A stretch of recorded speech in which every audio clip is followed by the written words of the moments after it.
Hi there, thank you all for joining us today to discuss how can the British economy get the most out of consumer data. Just so you're all aware, this event is hosted by Prospect, of which I'm the digital editor. Prospect is the leading magazine of ideas and Britain's foremost current affairs monthly magazine. We also have a fantastic website and Twitter feed, which I hope you're all in the process of checking out. And BCS is the Chartered Institute for IT, a charity with a royal charter that is dedicated to making IT better for society. Joining me today to discuss this, we have Liz Cole, Digital Policy Manager from the Citizens Advice Bureau, Chi Onowura, the Shadow Minister for Culture and Digital Economy, and David Evans, the Director of Policy and Community for BCS. I'm sure you'll agree, a very fantastic panel. So, how can the British economy benefit from consumer data? We've all heard a lot about the negative effects of big data, the malicious hacks, the privacy scares, the now notorious Ashley Madison scandal, which resulted in 2 tragic suicides and untold divorces. But what is less widely known is the positive impact that big data in its myriad forms can have on both our personal and professional lives, be it through NHS data improving healthcare and saving lives, personal fitness apps tracking our every step and helping us achieve that 5k run, or even personalisation services such as Spotify serving up a romantic playlist for your perfect date, or Amazon. I'm sure we are all quite aware of Amazon as well, and the sort of infamous irksome suggestions. So, you may have just bought one box set of Game of Thrones and then it suggests that you might enjoy the entire Xena Warrior Princess back catalogue. Anyway, so to tell us in more specific detail about how consumer data can be a positive force for economic good, we have David. Well, I think personal data, we kind of understand that it's valuable, but it's very difficult for us to sort of place that on a map. How valuable, in what contexts? And I think there's a number of principles that we can bring to bear on this, that personal data is first and foremost at its most valuable when it's aggregated around you as the individual, rather than just as a lens from a company onto you, just as a little narrow shot of it. But it's also only valuable when you actually aggregate it with other people's personal data.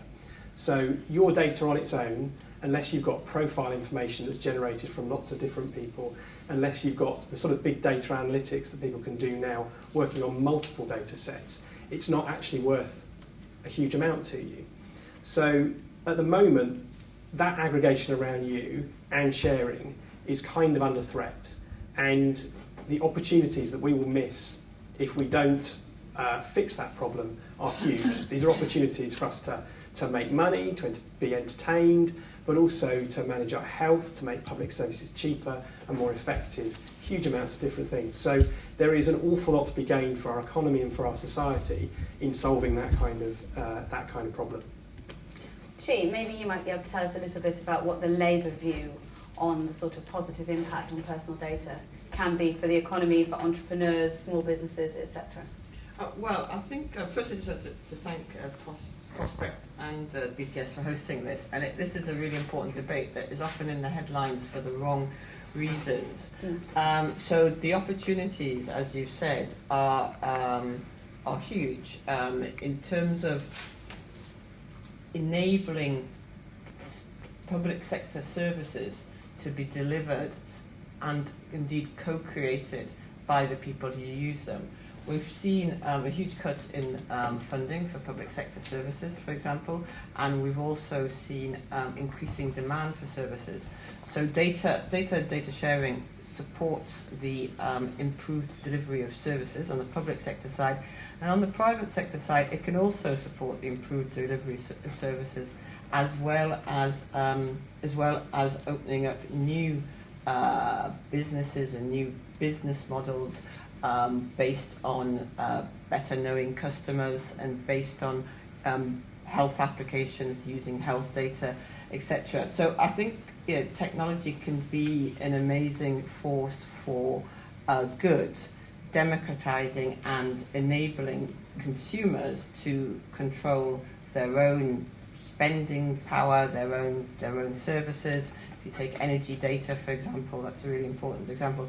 But I do think that will only happen if people have confidence that they own their own data and they have control of it. I think right now there are so many different ways of sharing data. I mean, I give this example often. Facebook, I think it's paragraph 3 of its 32-page terms and conditions says you own your own data. They have no idea what that means because there aren't any established property rights in data. I mean, there aren't. So what I would argue is that if we're going to, I think there's huge opportunities there. We want people to be empowered, to be informed, to be in control of their data, and then they will share data when they can share it on their own terms. And that is unfortunately not the case now. I mean, Liz, obviously you're very much on the consumer side. You must be very aware of the sort of concerns that consumers have about how to share their data and best practice for sort of managing it. Yeah, I mean, I think at the moment there's a general unease, and it's sometimes quite hard when you ask people to expand on that, to get to the bottom of what it is. So 69% of us find it creepy the way organisations use our data. I think there's about 75% of people in the UK have concern with the way big companies use data. And a lot of it is about the hidden ways in which this happens, and fears of fraud, etc., etc. I mean, through the local citizens' advice, we have a lot of concerns with cold calling and people feeling they might be targeted for mis-selling. You know, when any new initiative comes up, particularly the latest one with the pensions, there's immediately fears that there's, we've opened up a whole new target here. So there's a sense of mistrust, which is quite deep-rooted, but it's a bit complicated because it doesn't seem to stop us using these services. So a lot of businesses will say, there you go, they don't care, privacy's dead, we don't care. That's a really useful position for them to have, but it's just not accurate. So I think from the consumer point of view, we just like to have a kind of more sensible conversation about what we want out of this. David, you've got a very interesting idea for sort of personal data stores. It might be interesting for the audience and the panel for you to outline a bit how that would work. Is it somewhere between a bank and a credit rating service, or does it go further? So, I mean, it's certainly not by no means my idea, but I think that the generally across society we have assumptions of how this works. It's very one-dimensional. We're either prioritising business needs or we're prioritising consumer needs. And there are lots of really clever, innovative people out there who are trying to think of ways that we can do both. And for me, where it gets most exciting is where it's about restoring the social contracts between you and the business. You know, I was saying earlier that if you can get all of your data into a database that's under your control, that becomes incredibly valuable and powerful. And if you have the control, you can make sure that other people are putting it to that use. And it's really important not to see, 50,000 privacy settings and mistake that for control, right? So what we're talking about here is a model where your data goes under your control and you use that with services that will on your behalf share that. So you can say, I'm worried about this, I'm less worried about that, keep my health data closed down, share my social data. And potentially we could be having businesses that work to deliver for you. Because, I mean, Liz is right that there's a kind of, the tech companies at the moment are doing what they should do to some degree. They're trying to push us and they're trying to make as much money and as much leverage out of it, but they're not there to kind of balance the power for us. And, if you take the comparison of banks do not have the most fantastic reputation in some ways, but actually they keep your money safe and they enable you to do transactions. And we don't need to think about that. You don't sit here being anxious about your money being stolen from you. And that they have de-risked that for us. Because fundamentally, if they don't deliver that for us, then they won't keep our custom. There's a competition around it, right? So we need that kind of force at play around our personal data. And at the moment, the ecosystem doesn't really work to support that. But just, I think it's also worth placing this on an international context. We see ourselves sometimes as this global force of empire, but then we remind ourselves that we're a tiny little island. But we have a very interesting, unique role to play internationally around this. We sit within Europe, but we sit close to the US. The culture that we create on this little island around personal data could well spread internationally. And, for any any set of people that are worried about our future economy, there will be huge businesses built around this, and this could be our big moment, our big opportunity. We've got the right people with the right ideas that are not mine. They're far cleverer people than me. We've got a really progressive legal system to encapsulate the whole thing. We've got the influence over Europe and the opportunity to also work constructively with US business. Gee, I mean, that was all very fascinating. Where does the Labour Party stand in terms of formulating policy around these ideas? Well, we went into the last election very clearly, the only party to say that, saying that, and Ed Miliband said it in a speech in February, that we would ensure that citizens had control and ownership of their own public sector data. So, and calling at the same time for a review, a debate and a review, put in place a review of what should be the ethical and legislative framework for data. Because data, some people like to say data is the new oil. I'm not particularly keen on that comparison. But let's say it is going to be the driving energy behind so many of the businesses of the future, which are startups now. The driving part of it.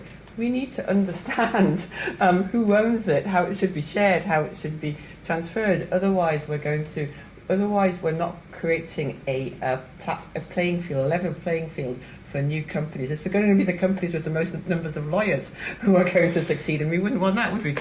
So we really need. And what I'll be doing in this role as Shadow Minister for Culture and the Digital Economy is working with the Shadow Minister for the consumer, because this is a big consumer issue, and with the Shadow Minister for Digital Government to start putting in place some of the policy ideas about a framework. I mean, I think this is a huge consumer issue, and I think it could be about helping restore a relationship between consumers and companies, which is more equal, if you like, or it can be just purely about exploitation, which is less equal and less good. And we want to make it a strong, positive relationship where informed consumers use their data to get the best products and services, and companies, make money from it.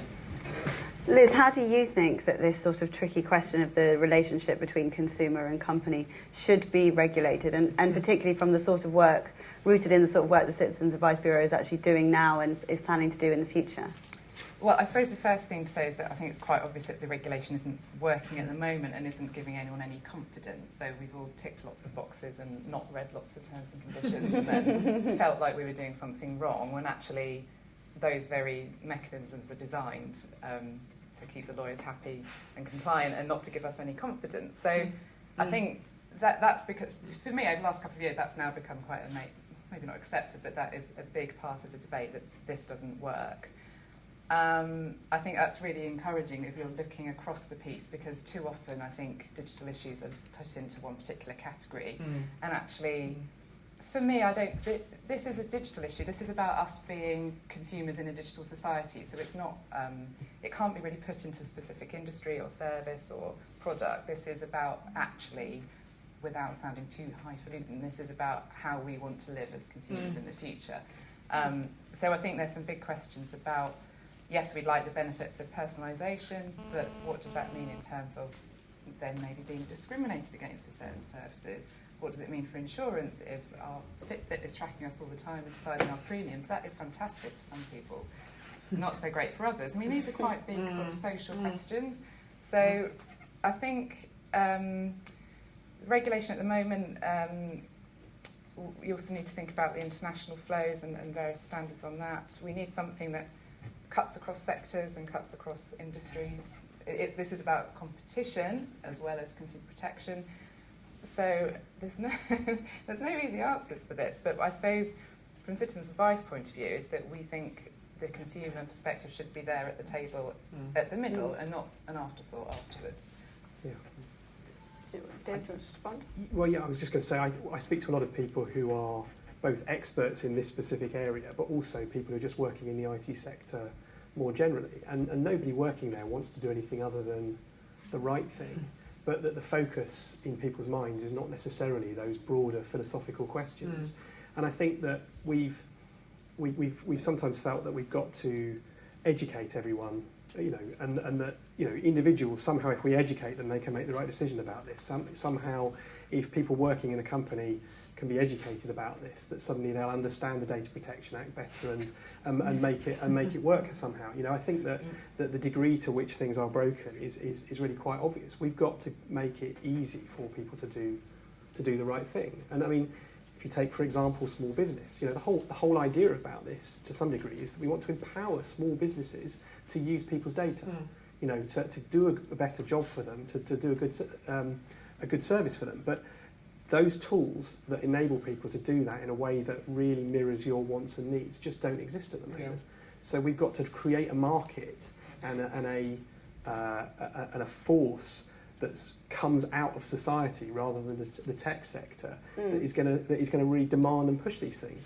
And it is in the interest of business that we solve this problem. This is not an anti-business rhetoric at all. It's about saying if you want a sustainable business, a sustainable relationship with your customers, and good brand value, you need to do this well.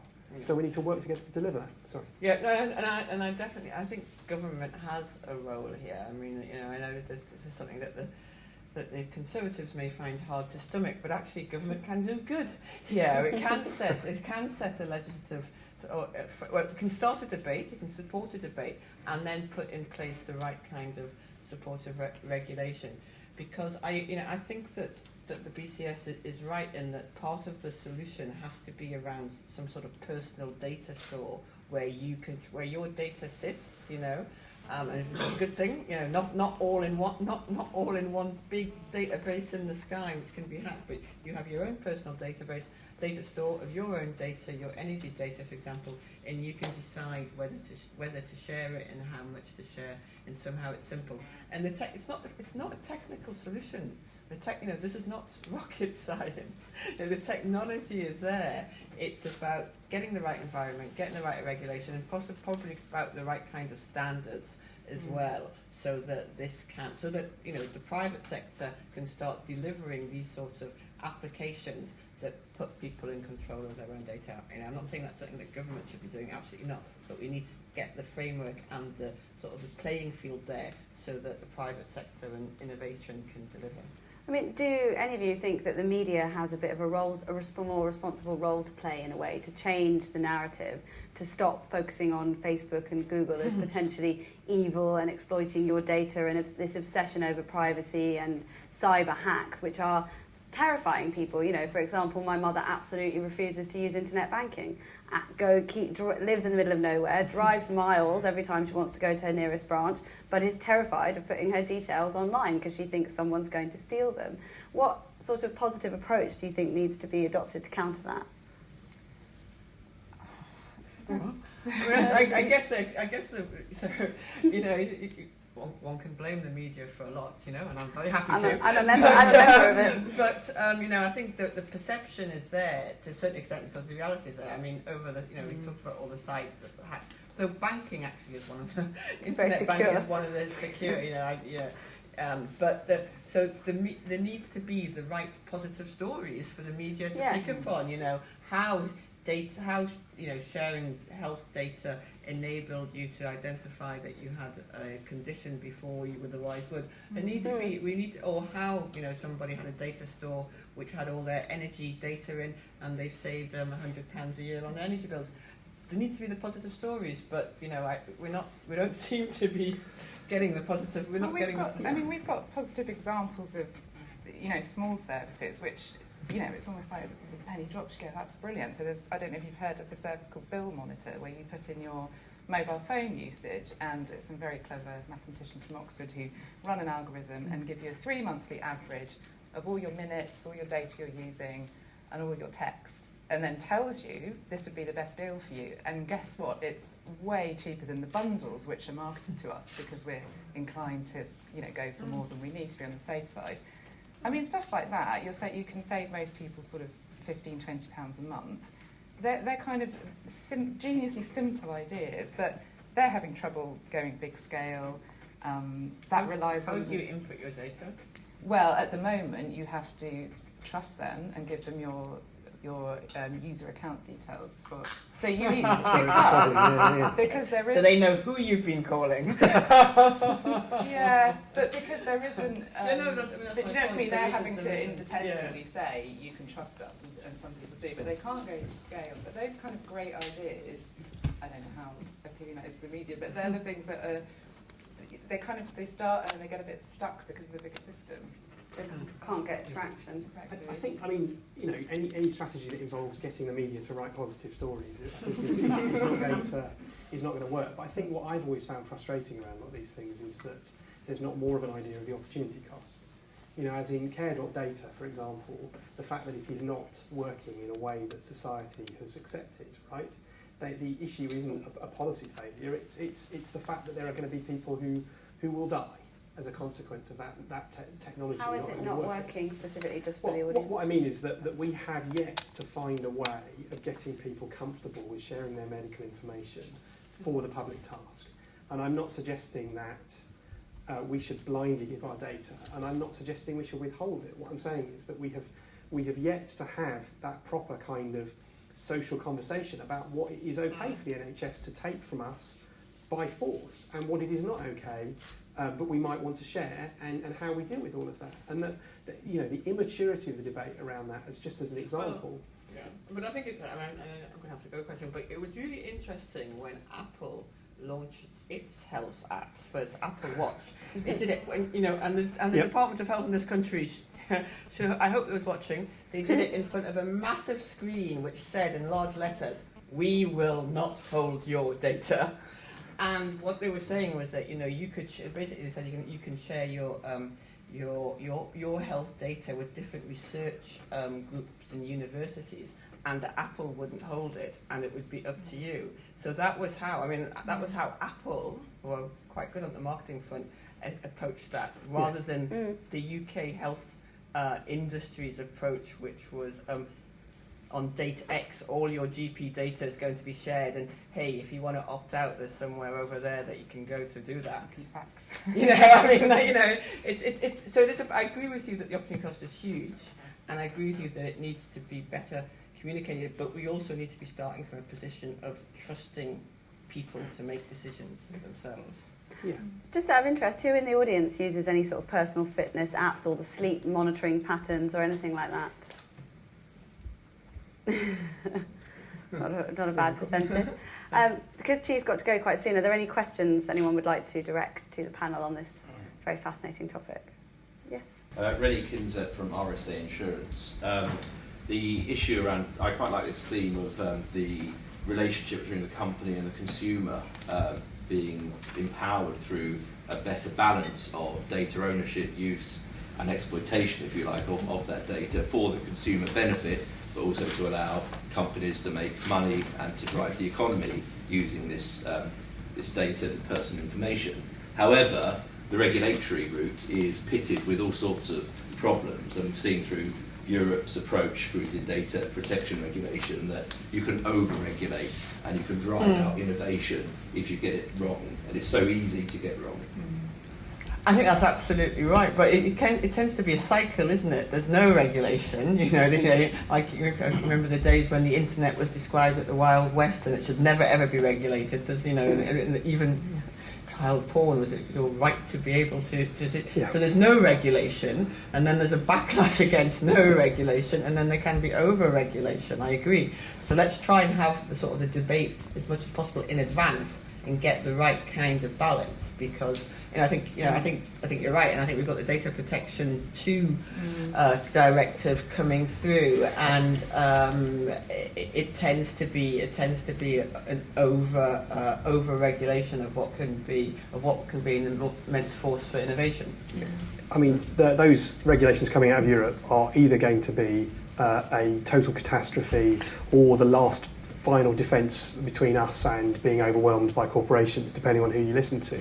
And I think that it's that middle ground of actually saying that companies need to get together and to some degree self-regulate over these, that they need to be saying we want to do this and this and this to meet this regulation. Because I don't think that the compliance stick will ever solve this problem. I think that the way you really solve this is by getting companies together to have a really serious conversation about what they want out of their brands and their technology and their marketing and their customer relationships, because that's the main driver. This isn't about do this or someone will come along and hit you. It's about do this and your business will be better, do this and there will be a better economy and your customers will like you. You know, if you are the best amazing brand in the world and the worst brand, you have to use the same approaches to people around data at the moment. You know, there is no distinguishing behaviour of good brands around data. They're all trying to get a bit of you. You know, that's the problem, that we've got to help people do the right thing and get credit for it. Now, I think government using that as a regulation first is going to be problematic always, but I think that's always a good threat to have for any government, that will regulate you if you don't sort it out properly. But I think government also has a leadership role to play in the way it uses its own services and the way it approaches data in delivery of public services. Yeah, I just think there's also something with European regulation that puts a lot of truck on information, advice and guidance again for consumers. So it's kind of just saying you can do this, but you must inform the consumers, and we're going to end up with just more and more and more stuff which we know we're not going to read. So it's one of those really annoying regulations which doesn't seem to work for business or consumers. But just to, I mean, I think that's right. The government. That's why I talk about having a debate around an ethical framework as well, you know, as well as a legislative one, because it's the ethics of it. But I also say that it is only government, it is only legislation that can give you property rights.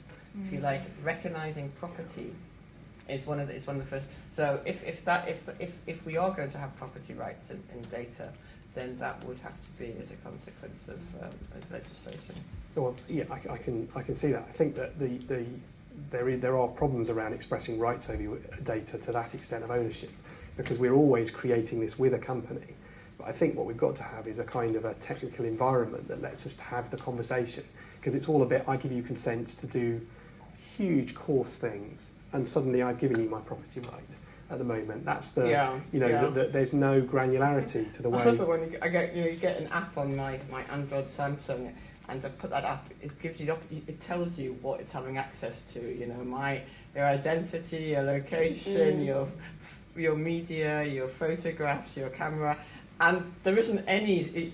You got to it's all automatically ticked, and either you take the app with all that, or you don't take the app. Yeah, and nobody's negotiating on your behalf. Nobody's negotiating. Why do you need my location? Why can't you just have so that kind of thing? So Any further questions on the floor? No one got anything to add to this very interesting discussion. And more. Okay, let's go. I think one of the questions I was interested in this session was the economy, and making how better use of data can actually drive the economy, not just concentrating on this narrow thing of the consumer versus the company and ownership of data, but actually the proper use of data and how can that actually drive economic growth. I was going to ask David actually if you would be able to illustrate your point about how small businesses would benefit with some examples, basically sort of tangible examples of how data can drive business forward. I think, if you start from the village model, of your local butcher or something like that, if you went and bought from your local butcher there and the meat was rancid and they told everyone what you were doing on Sunday and around the village and all of that kind of thing, you'd pretty soon tell everyone not to use them, and that actually the warm relationship that you would develop with people serving your village is generally a good thing. It's good for them. It's good for you, and there's a fundamental social contract that exists around that, and that if you then expand that out, and I will use the example of John Lewis just because in my family they can do no wrong, right? And I know that's for a lot of people, So if I had the means to do so, and if members of my family had the means to do so, they'd tell John Lewis everything about them, right? And they'd do so with the full expectation that John Lewis would do a good job of providing better products and services as a consequence. And I've got no means to do that. And I've got no relationship with John Lewis where I can say, I really trust them, I want to give them more data. I've got that choice, which is the same choice as the people I don't trust. So I think that if you are sat inside one of these organisations trying to find out about people, it is very frustrating, because you have to use ever more expensive and potentially invasive techniques to get the data that you want to move your business on. You can't just ask. That's the other side of that transactional piece. And the data that you get from consumers is more and more difficult to manage because people lie. It's very difficult to, duplication of records is one of How much do people lie?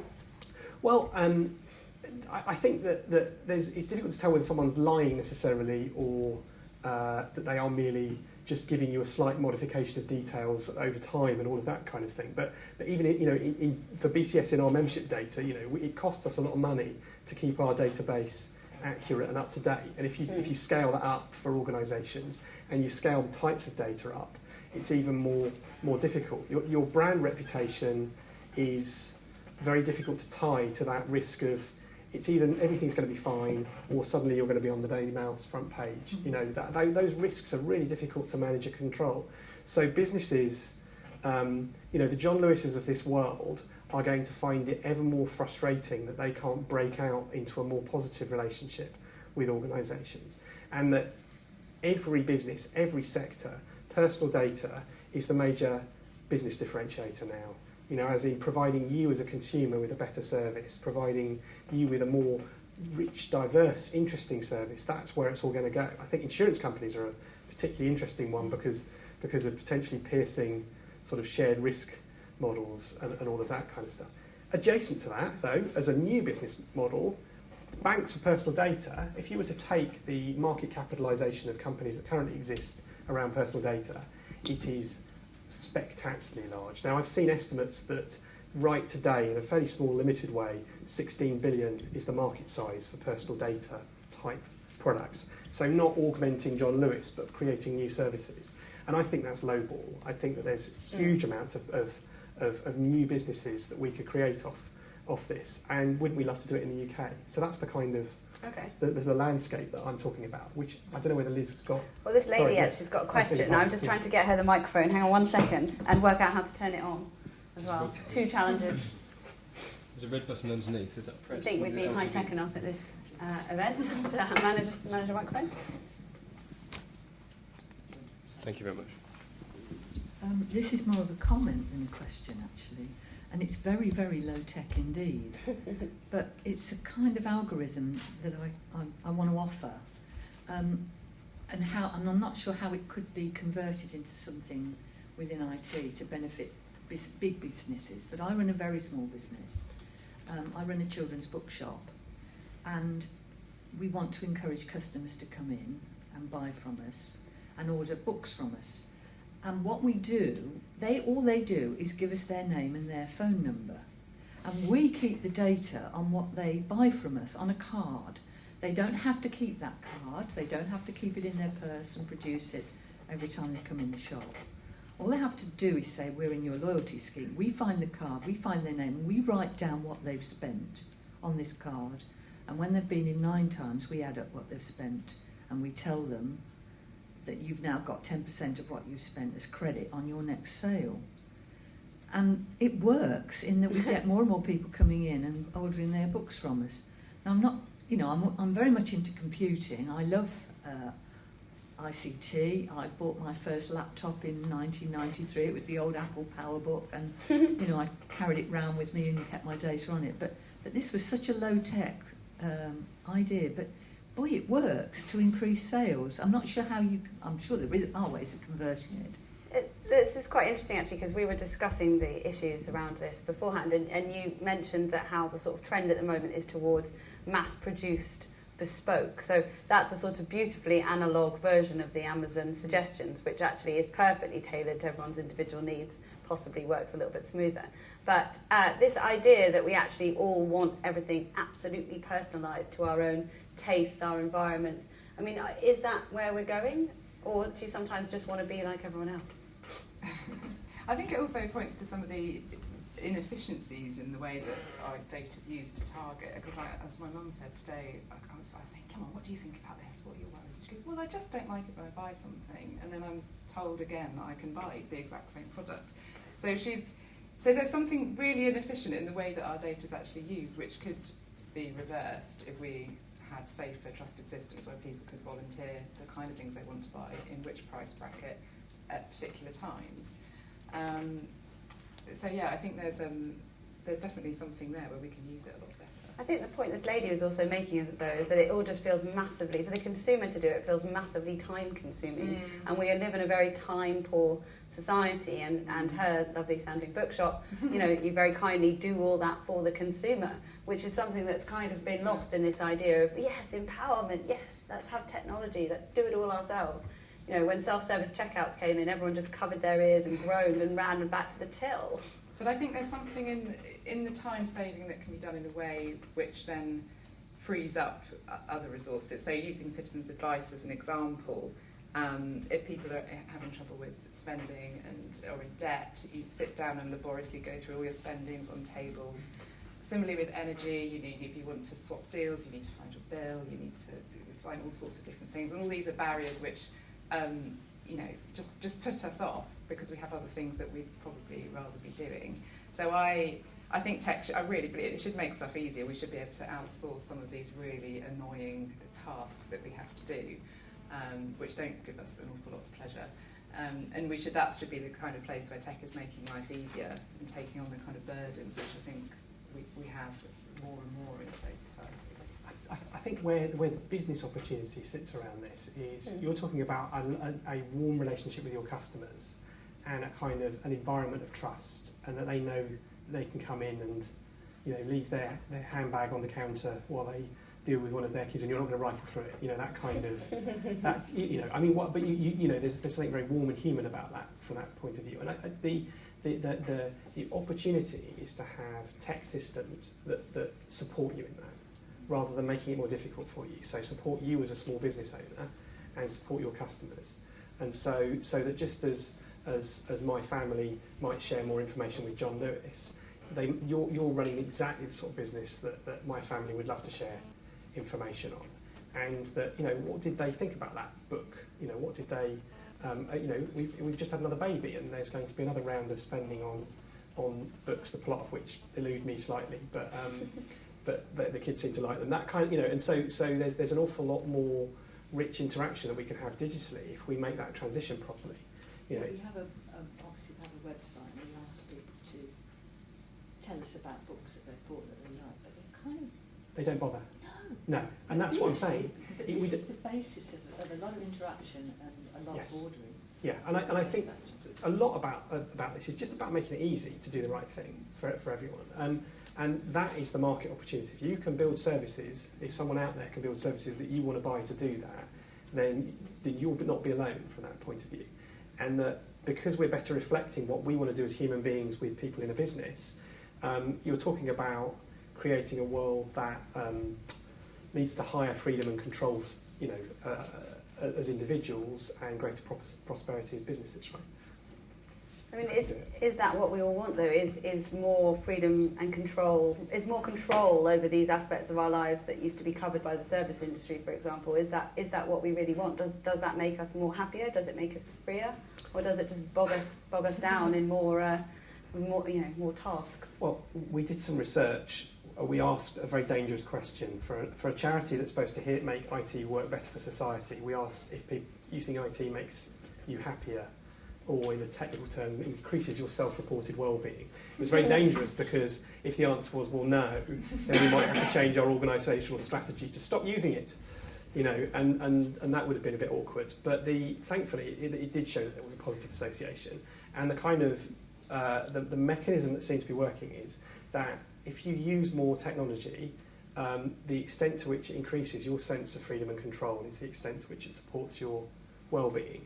So if it makes you feel like you're in control, that you've got one of these, if it makes you feel like you can talk to your grandchildren in Australia, or you can keep in touch with a friend, or you can buy the things that you want when you want them, how you want them, then that is going to lead to a happier life from that point of view. Although there is the offshoot of it, device anxiety, which is obviously when you lose it, or when you're away from it for more than 5 minutes, you actually start to get more nervous. Are there any further sort of comments or questions from the floor?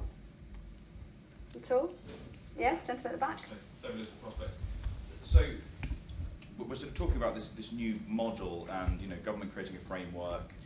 What I still don't understand is, for those of us out there that might be quite sort of privacy conscious, I still don't fully understand how handing out all of my data to whether it's a personal data vault or a sort of, I don't know, data brokerage firm will necessarily address security concerns that people might have. I mean, how is this still third-party organisation going to be any more trustworthy than John Lewis, for example, or Google, or anyone else? For that matter? Yeah, I mean, this is the kind of chicken and egg thing we're in at the moment, and there's work at the moment through the digital catapult to create what they call a trust framework, because around a useful personal data store, convenience is one thing, so getting the services you want, but on the other side of the coin is trust, so we have to be able to trust that.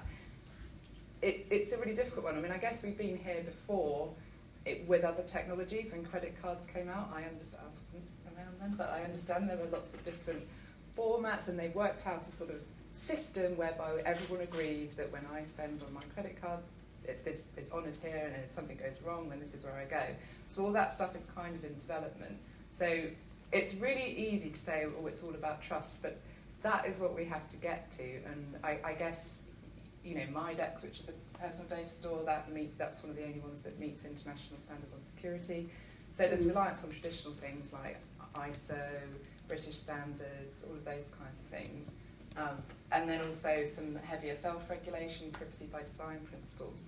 But I mean, I guess it's the more people that use them who don't feel a negative effect will help it grow.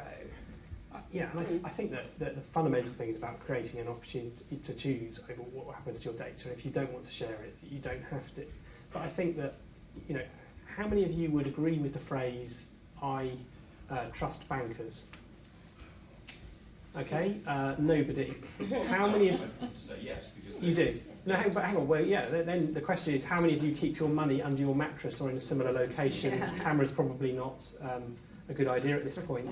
But what I'm saying is, we do trust the banks to look after our money, and we do that because they are trustworthy and because we've got a kind of enough forces around them to make that work. So I think that I you know, personally, I would never say that you have to share your data. But what I'm saying is that I think we should be working together to create a situation where you can and you don't need to worry about it, and the value is accrued to you.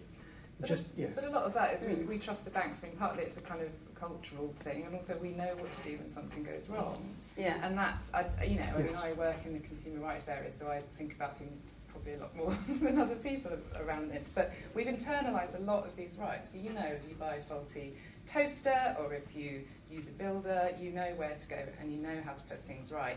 And I think the problem at the moment is we don't know if stuff's going wrong because we can't tell where our data is. And what would you do if something went wrong? Who would you call?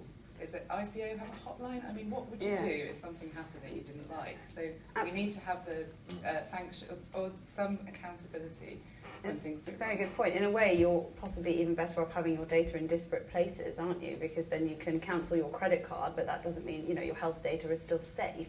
If you put it all in one place, aren't you just sort of optimising risk and also making it very, very complicated if that does get hacked? Well, I think, I mean, number one, personal data stores doesn't necessarily mean putting all your data in one place. And number two, I'm not particularly attached to personal data stores as the only solution, but more as a good example of the kind of things that you can do differently. But you know, I think that what we really need is those forces acting on your behalf, so that if today your lovely bookshop loses everyone's data because of negligent practices, that tomorrow, when I try and buy something from you, I get a warning saying this is not a trustworthy place to shop. You know, that would, you know, the same, getting back to the butcher that sold me rancid meat, I've got the same comeback. And because you don't do that, that you get rewarded for it, that I'll continue to shop with you. So I think that with the ICO, you know, the Information Commissioner's Office do follow up on people complaining to them about business practices, but it's spitting into the tornado a little bit. That actually sort of consumer forces on companies are much more powerful from that point of view. So we've got to get some visibility going. You know, it's like credit rating agencies about doing business with a company, or it's like the fact that you don't necessarily worry in this coffee shop, am I okay using my credit card? Because there's a system in place that means that the credit card companies won't let them have the machine if they behave badly, and they have to meet all sorts of security requirements to get it. I'm sure you are well aware of this as a small business owner. I mean, Apple Pay is obviously just launched, which you know, is of step towards convergence. I mean, the technology industry has always seen convergence as the ultimate goal, convergence and personalisation. And it's interesting whether those are the most secure or best options, really, or whether we've just all been indoctrinated to think that's what we want. Yeah, that's a really good point. And it also doesn't fit regulation, which is annoying. Which is divided by sector or by practice, you know, so there's a big question there too. Anyone else? In that case, I think we'll wrap it up. Thank you all very much for coming. Thank you to our fantastic speakers and to Chi in her absence.